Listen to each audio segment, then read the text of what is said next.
Não havia luz dentro dele.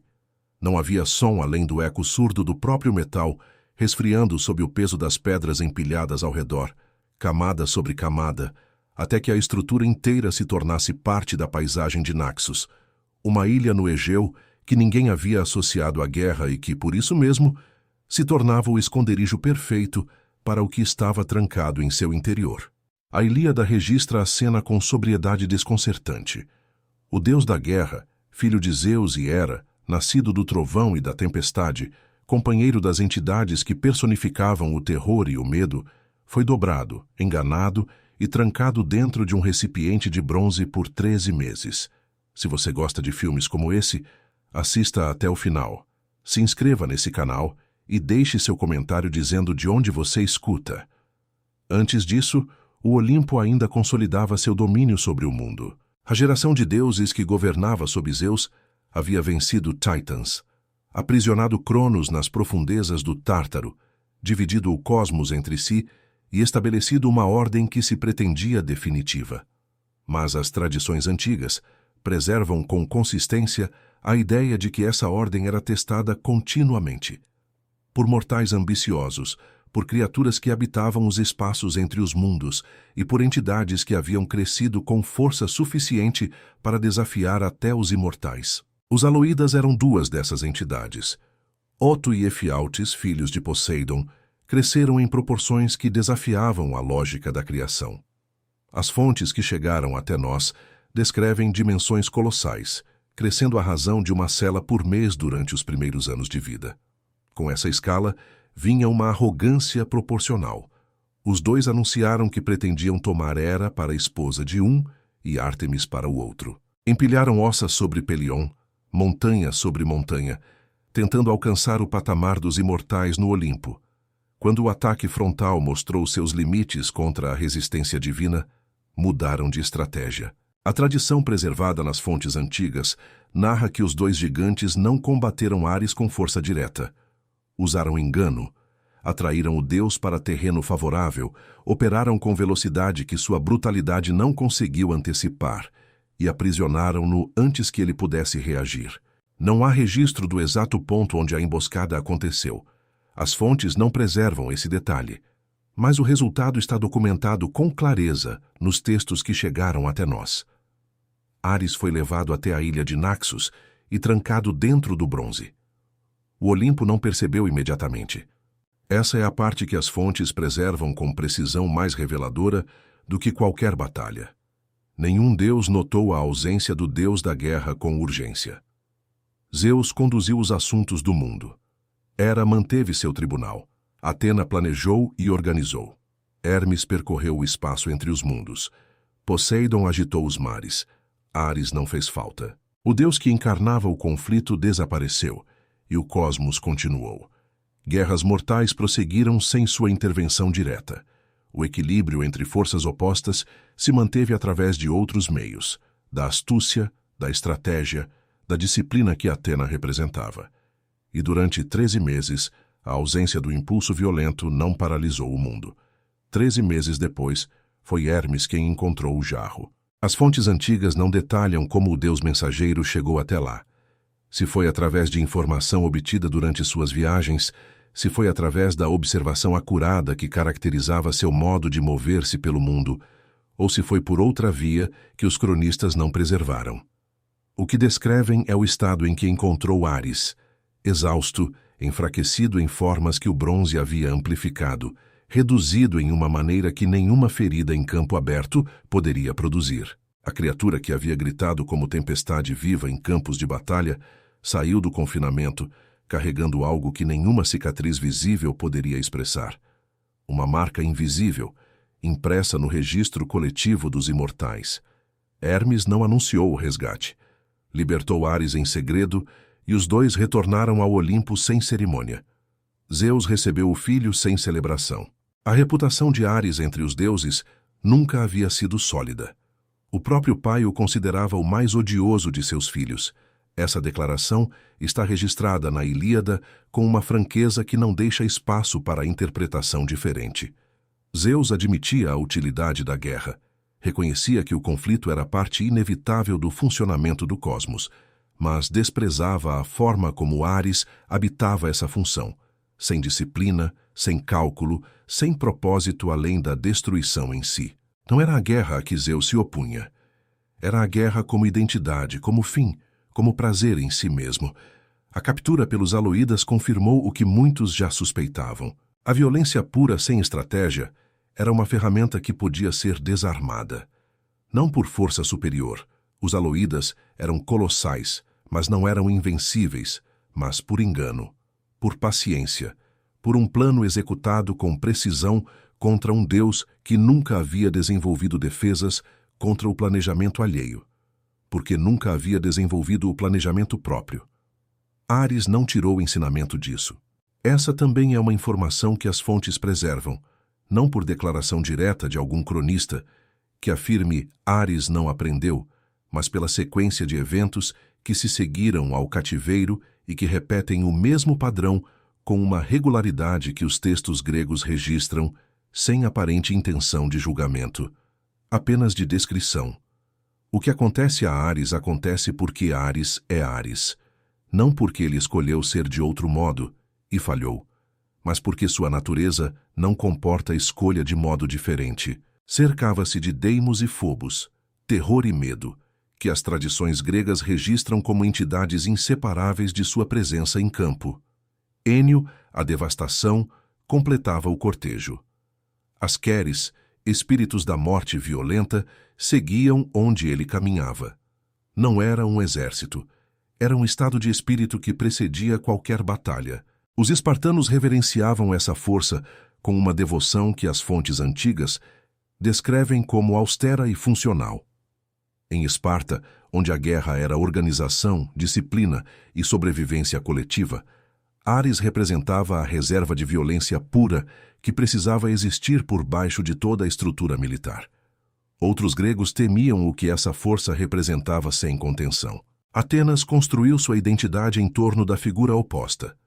Atena, nascida da cabeça de Zeus em plena armadura, representando a guerra com propósito, o combate como instrumento de objetivos que transcendiam o combate em si.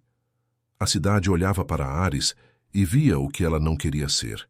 Não a guerra, mas a guerra sem direção, o poder sem inteligência, a força que destrói sem construir o que viria depois. A tensão entre os dois deuses da guerra percorre toda a mitologia grega registrada como uma linha que conecta episódios aparentemente separados ao longo de diferentes gerações de textos e tradições. E foi essa tensão que encontrou sua expressão mais documentada nos campos ao redor de Troia. A Guerra de Troia não foi iniciada por Ares. As fontes antigas registram origens que envolvem o julgamento de Paris, a disputa entre deusas e o rapto de Helena, narrativas que têm no seu centro questões de honra e desejo, não de violência pura. Mas uma vez iniciada, a guerra tornou-se o território natural de Ares, e as tradições preservam sua presença no conflito com consistência que atravessa diferentes camadas dos textos homéricos. Ares tomou partido troiano, movido por alianças ligadas a Afrodite e por sua natureza que sempre encontrava o lado mais violento de qualquer conflito.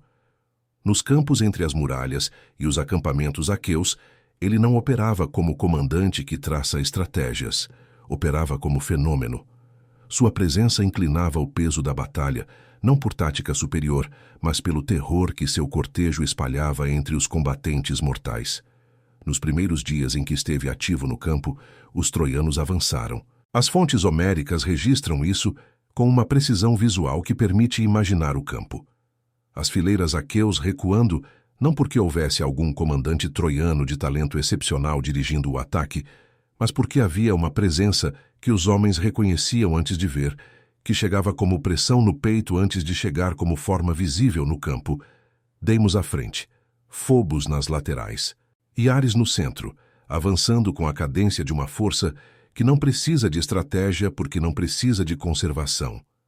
Foi ali que encontrou Diomedes. O herói aqueu não era o mais famoso da guerra. Não carregava o peso mítico de Aquiles nem a habilidade diplomática de Odisseu. Era um guerreiro de mérito, filho de Tideu, rei de Argos, que as fontes descrevem como corajoso sem ser imprudente. Naquele dia específico, registrado no 5º livro da Ilíada, Diomedes recebeu algo que nenhum mortal havia recebido antes, em campo aberto durante aquela guerra: a presença direta e orientadora de Atena. A deusa havia descido ao campo não para combater ela mesma, mas para guiar a mão de um mortal com uma precisão que superava o que qualquer mão mortal poderia alcançar sozinha. A tradição registra que a arma atravessou o corpo de Ares.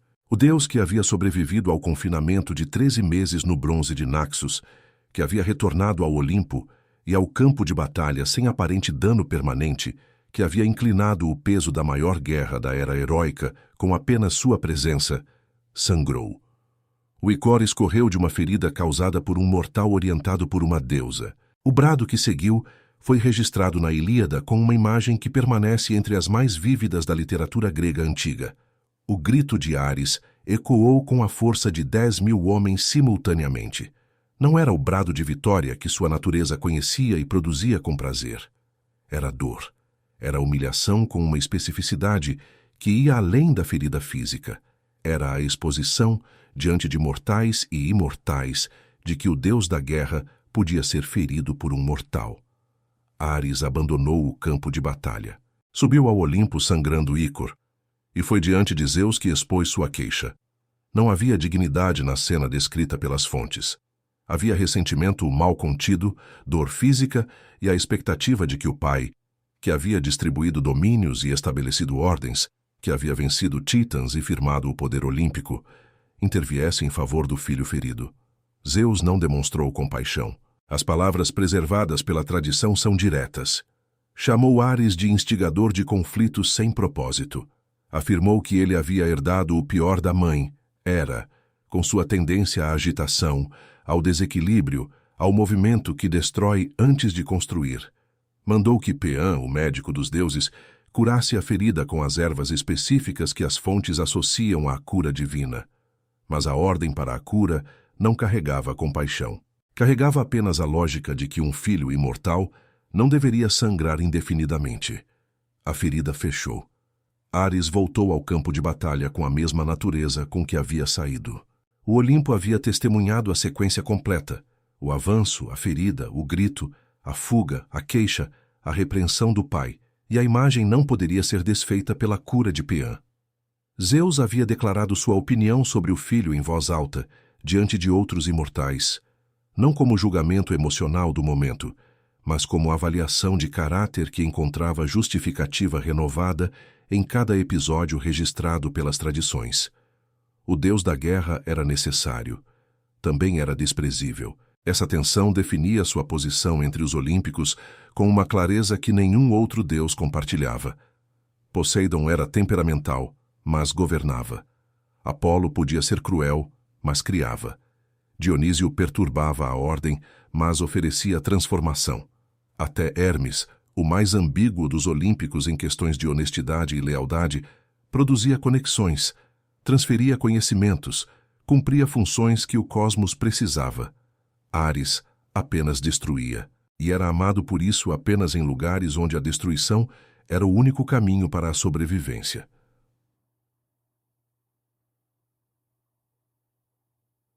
O ferreiro divino não usou força. Hefesto, o artesão dos deuses, filho de Zeus e Hera, o único olímpico cuja aparência física era descrita pelas fontes como imperfeita, marcado por uma claudicância que as diferentes tradições atribuem a causas distintas, havia descoberto a traição através de observação direta. Afrodite, esposa designada pelo casamento divino, mantinha um relacionamento com Ares que as fontes antigas registram sem eufemismo. O ferreiro soube, não confrontou, planejou. Essa distinção é central em todas as versões da narrativa. Hefesto não buscou o confronto direto porque sabia, com a precisão de quem trabalha com materiais e suas propriedades, que a força era o domínio de Ares, e ele não disputaria no domínio do adversário. Disputaria no seu próprio domínio. A tradição preservada na Odisseia descreve o processo com precisão técnica. Hefesto forjou uma rede invisível ao olhar comum, inquebrável pela força física de qualquer ser. Tão fina quanto teia de aranha, segundo algumas versões, tão resistente quanto as cadeias que haviam aprisionado os titãs, segundo outras. Ambas convergem no ponto essencial. A habilidade do ferreiro havia produzido algo que a força de Ares não poderia desfazer. Hefesto preparou a armadilha. Depois saiu, ou fingiu sair. Os textos registram que anunciou uma viagem à ilha de Lemnos, associada especialmente a ele pelas tradições antigas. Ares não investigou a ausência. Não considerou a possibilidade de engano. O deus que havia sido capturado pelos Aloídas por engano, que havia sido ferido por Diomedes com a orientação de Atena, moveu-se em direção ao leito de Hefesto sem hesitação. A rede fechou-se. Afrodite e Ares foram aprisionados, imóveis, expostos, sem capacidade de se libertarem pela força que qualquer um dos dois poderia aplicar sob circunstâncias normais. O ferreiro retornou, ou revelou que nunca partira, e convocou os deuses do Olimpo para testemunhar. O que se seguiu está registrado em múltiplas fontes antigas, com tonalidades diferentes, mas com o mesmo núcleo. Os deuses vieram, viram, e reagiram de maneiras que as tradições preservaram com uma especificidade que vai além da simples narrativa e toca algo sobre a natureza das relações entre os olímpicos que os cronistas registram, talvez sem plena consciência de estar registrando.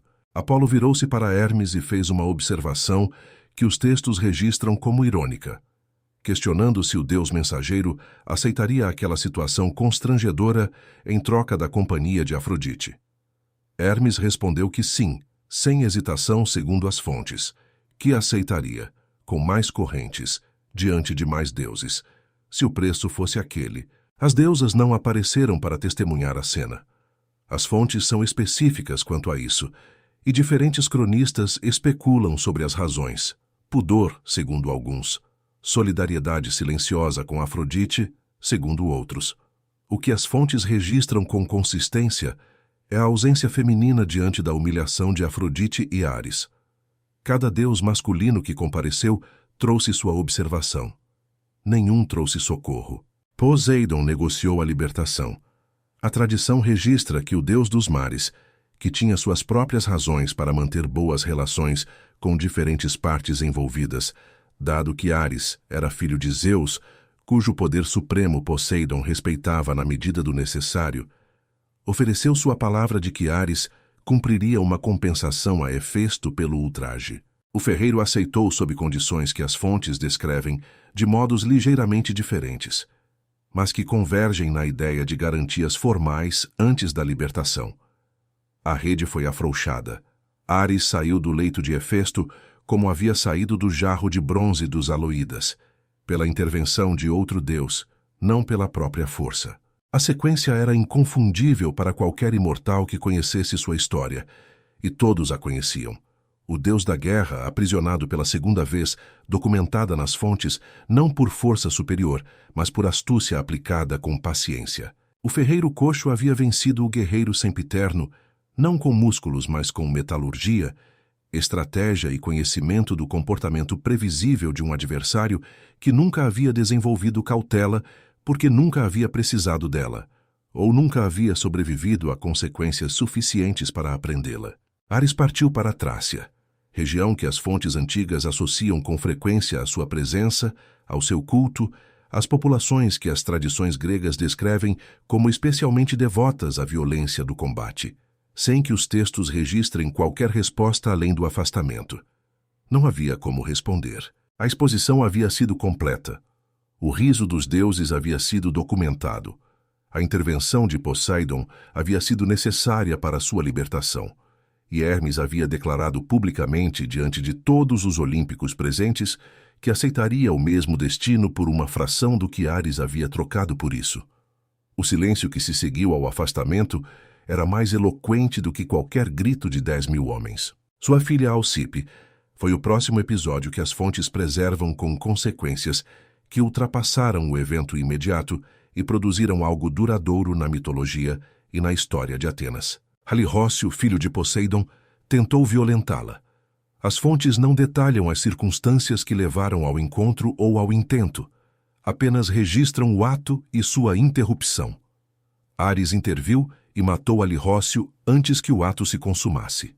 A sequência está registrada com consistência nas tradições antigas. O assassinato aconteceu, Poseidon exigiu julgamento. O mesmo Deus que havia negociado a libertação de Ares do leito de Hefesto, agora era a parte ofendida, seu filho morto pelo mesmo Deus da guerra, e Ares foi levado ao tribunal.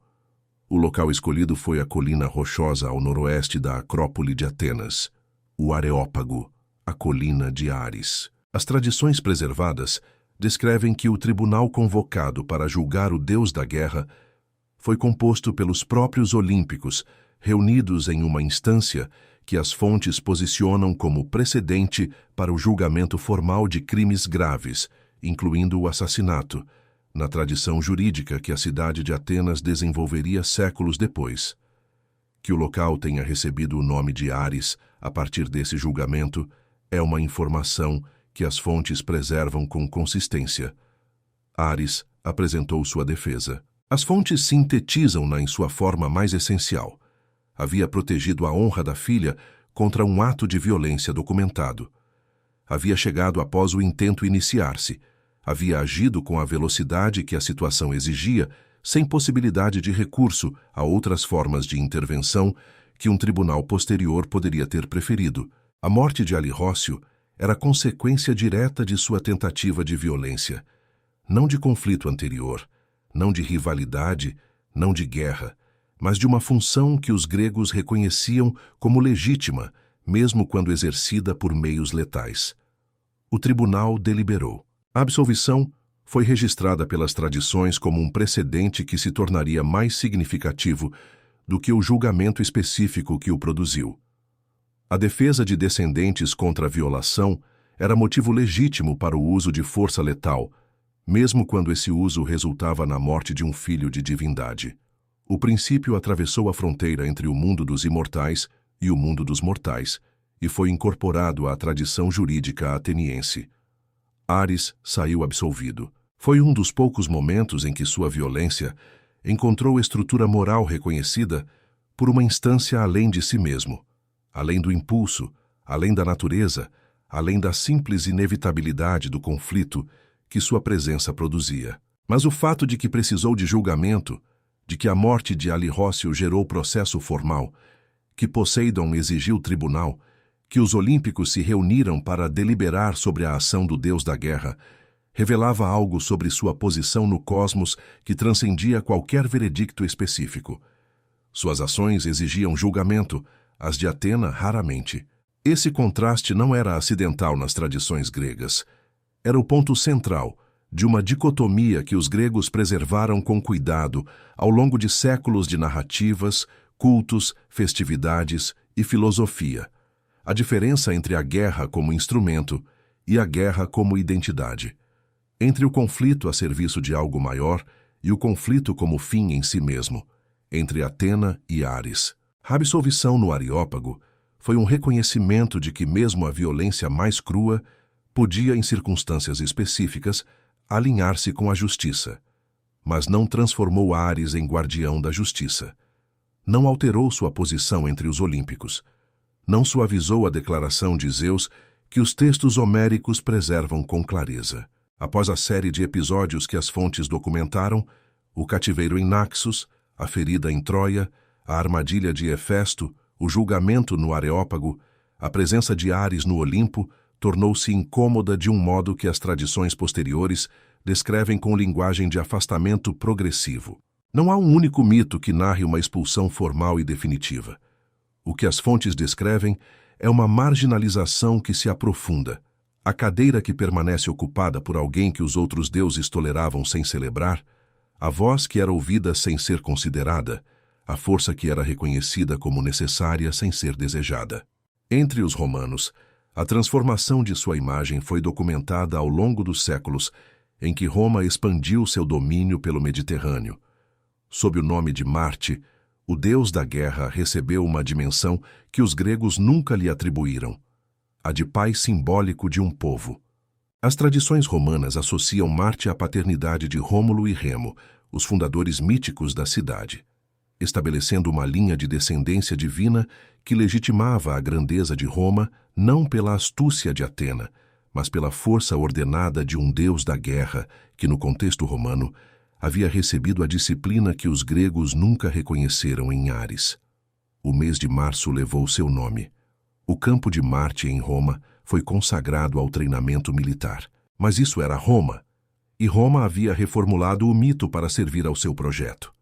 Na Grécia, onde sua história havia sido registrada com a franqueza que as fontes homéricas preservaram através de séculos, Ares permaneceu o que sempre foi, necessário e indesejável. Presente em cada conflito registrado pelas tradições, ausente de cada celebração. Reverenciado em Esparta com um culto austero e funcional, sem a ornamentação dos templos de Apolo ou Atena, e desprezado em Atenas, onde a deusa da sabedoria representava o que a cidade queria ser. A captura pelos Aloídas foi o maior símbolo documentado da vulnerabilidade de Ares. O deus que encarnava a guerra, aprisionado sem combate, pela combinação de engano e força física, que ele próprio não havia antecipado, porque nunca havia desenvolvido a capacidade de antecipar. A ferida causada por Diomedes revelou que até a brutalidade pode ser superada pela estratégia quando uma inteligência suficientemente superior guia a mão que segura a arma. A armadilha de Hefesto provou que o desejo e a imprudência o tornavam manipulável por qualquer adversário paciente o suficiente para explorar o padrão de comportamento que Ares nunca alterou. O julgamento no Areópago demonstrou que até a violência mais instintiva podia ser submetida a uma instância de avaliação, e que essa instância tinha o poder de absolver ou condenar independentemente da força do réu. Ares representa a violência sem controle, como princípio cosmológico, não como falha de caráter individual. Ele não constrói impérios, apenas os testa no fogo da destruição. Não guia civilizações, apenas revela o que nelas é frágil ou resistente. Não estabelece ordem, apenas quebra a que existe, mas sua existência é indispensável dentro da lógica do cosmos grego. Sem Ares não há confronto real. Sem confronto, não há transformação forçada. Sem transformação forçada, há apenas a estagnação que o cosmos grego tratava como o pior dos destinos possíveis. Não a morte, que as tradições descrevem como parte do ciclo, mas a imobilidade de uma ordem que nunca é testada e, portanto, nunca demonstra seu valor verdadeiro. Ares era o teste, eterno, presente, desprezado, capturado por gigantes, ferido por um mortal, humilhado diante dos deuses, julgado por assassinato, desprezado pelo próprio pai. As tradições gregas não precisavam que ele aprendesse com cada derrota. Não precisavam que sua história terminasse em redenção ou em tragédia definitiva. Precisavam que ele retornasse, porque o conflito retorna, a violência retorna. O impulso que precede o pensamento e desce a lâmina antes que a razão intervenha, esse impulso retorna em cada geração, em cada novo conflito que os textos gregos registram como parte inevitável da experiência do mundo. Ares não aprende, não evolui, não busca redenção. Ele apenas retorna ao campo de batalha, com Deimos à direita, Fobos à esquerda, Enio atrás, e o grito que ressoa como 10.000 homens à frente de qualquer exército que marcha, sem saber exatamente por quê. Enquanto houver conflito entre homens, o conflito